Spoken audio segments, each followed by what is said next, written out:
অনেকেই আছে যারা মেকআপ আর্টিস্টের কোর্স তো করে নেয়, কিন্তু রিয়েল ব্রাইডের ফেসে কীভাবে কলকা করতে হবে সেটা বুঝতে পারে না, ইভেন কলকা করতে পারে না, তো ডট কলকা করে দেয়।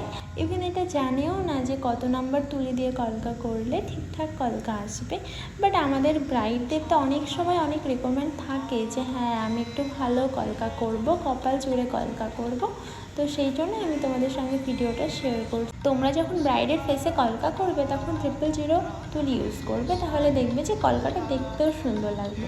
আর আমাদের কলকার একটা মেন জিনিস হচ্ছে আমাদের প্রচুর প্র্যাকটিস করতে হয় এই জিনিসটা নিয়ে। আর সব সময় ব্রাইডের ফেসে ছোট ছোট স্ট্রোক ইউজ করতে হয় যাতে কলকাটা দেখতে সুন্দর লাগে। আরও একটা জিনিস চেষ্টা করবে যে ব্রাইডের ফেসে সবসময় চন্দন কালারের ফেব্রিক বা হোয়াইট কালারের ফেব্রিক ইউজ করবে, শুধুমাত্র হোয়াইট ইউজ করবে না, তাহলে ভালো লাগে না। আর আমি ভাবছি কলকার একটা ব্যাচ করব, তো তোমরা আমাকে যারা বলেছিলে তারা একবার কন্ট্যাক্ট করে নিও, হ্যাঁ। আর কলকার ব্যাচের সিট খুবই লিমিটেড আছে।